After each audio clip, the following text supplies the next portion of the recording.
Hello everyone. In the last lecture we read about law of conservation of mass. Today we will discuss about law of constant proportion. Dear student, हम लोगों ने पिछले video में law of conservation of mass के बारे में पढ़ा था. आज हम लोग लॉ ऑफ कांस्टेंट प्रोपोर्शन के बारे में पढ़ेंगे. So our heading is law of constant proportion.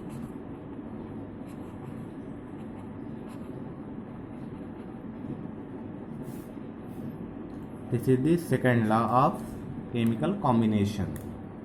अब देखिए कांस्टेंट प्रोपोर्शन में क्या होता है. पहली बात, ये जो लॉ है इसको किसने दिया था? एक साइंटिस्ट थे जिनका नाम था जोसेफ प्राउस्ट. उन्होंने ही बताया था. So we can say that this law was given by Joseph Proust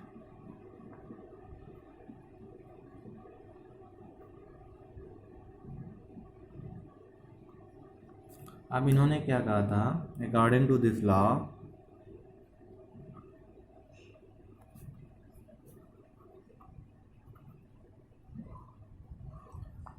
a given compound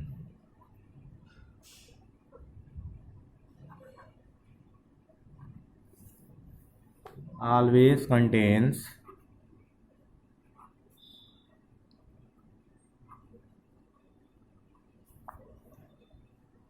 the same elements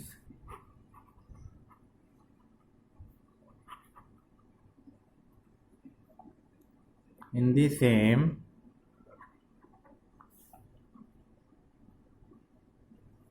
proportion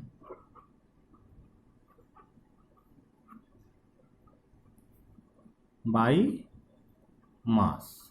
ठीक है. तब देखिए इनके हिसाब से क्या हो गया. इस लॉ को पहली बात किसने दिया? जोसेफ प्राउस्ट ने दिया. और इस लॉ में क्या कहा गया?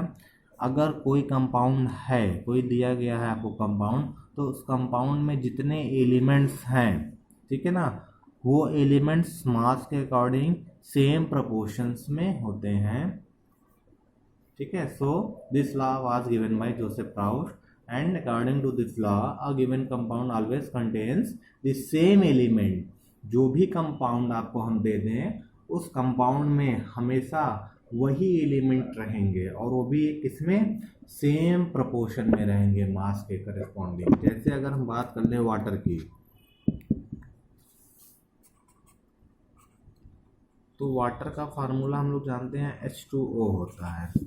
अगर हम H2O का बात करें तो हाइड्रोजन का मास 1 होता है, तो 2 हो गया है. 2 हाइड्रोजन 2 इंटू 1 यानी 2 हो गया. 2 रेशियो ऑक्सीजन का कितना होता है? 16 या 1 रेशियो 8. तो अगर हम वाटर की बात कर रहे हैं तो वाटर में हाइड्रोजन के क्या होते हैं? वो हाइड्रोजन का कितना पार्ट रहता है? 1 मास के अकॉर्डिंग 1 पार्ट और ऑक्सीजन का 8 पार्ट रहता है. ठीक है ना. किसके हिसाब से? मास के हिसाब से. इसी तरीके से अगर आप NaCl की बात कर लेते हैं, इसका नाम होता है सोडियम क्लोराइड. तो आप लोग जानते हैं सोडियम का 23 होता है, क्लोरीन का 35.5.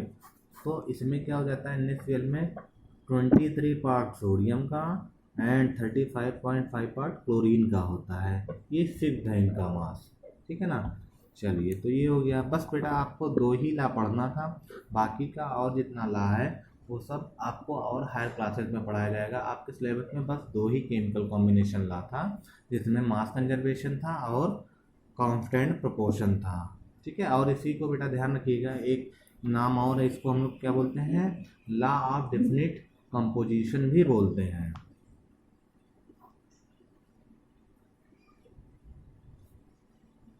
कंपोजिशन भी बोला जाता है. ठीक है ना. अब देखिए हम लोग क्या करेंगे, जो हमने डाल्टन्स एटॉमिक थ्योरी पढ़ा था उसके कुछ ड्रॉबैक्स हैं, उसको जानते हैं. So our next reading is drawbacks of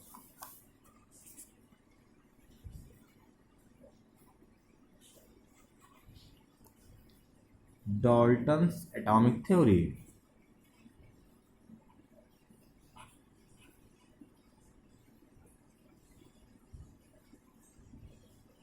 अब देखिए डाल्टन एटॉमिक थ्योरी के हम लोग ड्रॉबैक्स के बारे में जानते हैं कि इसमें क्या होगा। तो देखिए पहला ड्रॉबैक्स है, according to Dalton theory that atoms were indivisible, मतलब एटम्स को हम लोग डिवाइड नहीं कर सकते हैं, बट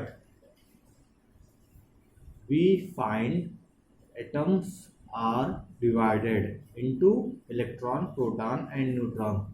मतलब डाल्टन के एटॉमिक थ्योरी के अकॉर्डिंग क्या होते हैं, हमारे जो एटम होते हैं वो डिवाइजिबल नहीं है, मतलब इनडिविजिबल है। बट बाद में ये पता चला कि एटम्स को डिवाइड किया जा सकता है इलेक्ट्रॉन, प्रोटॉन, न्यूट्रॉन में। सो पहले ये इनकी ड्रॉबैक्स हो गई। तो according to this theory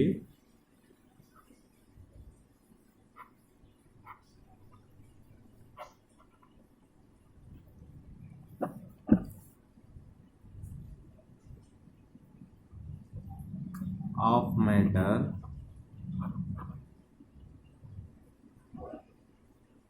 are given below। अब देखिए इनके थ्योरी में क्या हो गया,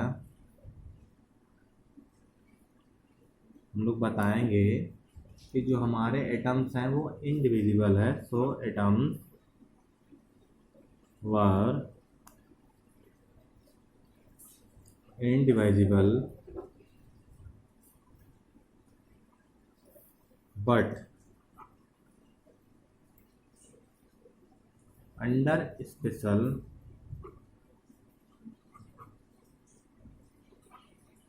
circumstances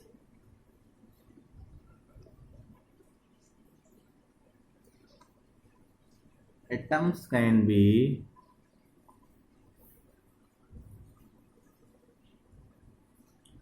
further divided into still smaller particles called electrons, protons and neutron. ठीक है, मतलब क्या हो गया, जो हमारे एटम्स हैं डाल्टन के अकॉर्डिंग वो इनडिवाइजिबल है, बट स्पेशल कंडीशन में क्या होता है, हमारे जो एटम्स हैं इनको हम लोग स्मॉलर पार्टिकल्स में डिवाइड कर सकते हैं, जिसे इलेक्ट्रॉन, प्रोटॉन एंड न्यूट्रॉन बोला जाता है। So we can also say that atoms are themselves made up of 3 particles। कौन थे ये 3 particles? Electrons, protons and neutrons. ठीक है, ये 3 पार्टिकल्स हैं। देन अब बात करते हैं सेकेंड ड्रॉबैक्स के बारे में। तो इनकी जो सेकेंड ड्रॉबैक्स है उसमें क्या हुआ है,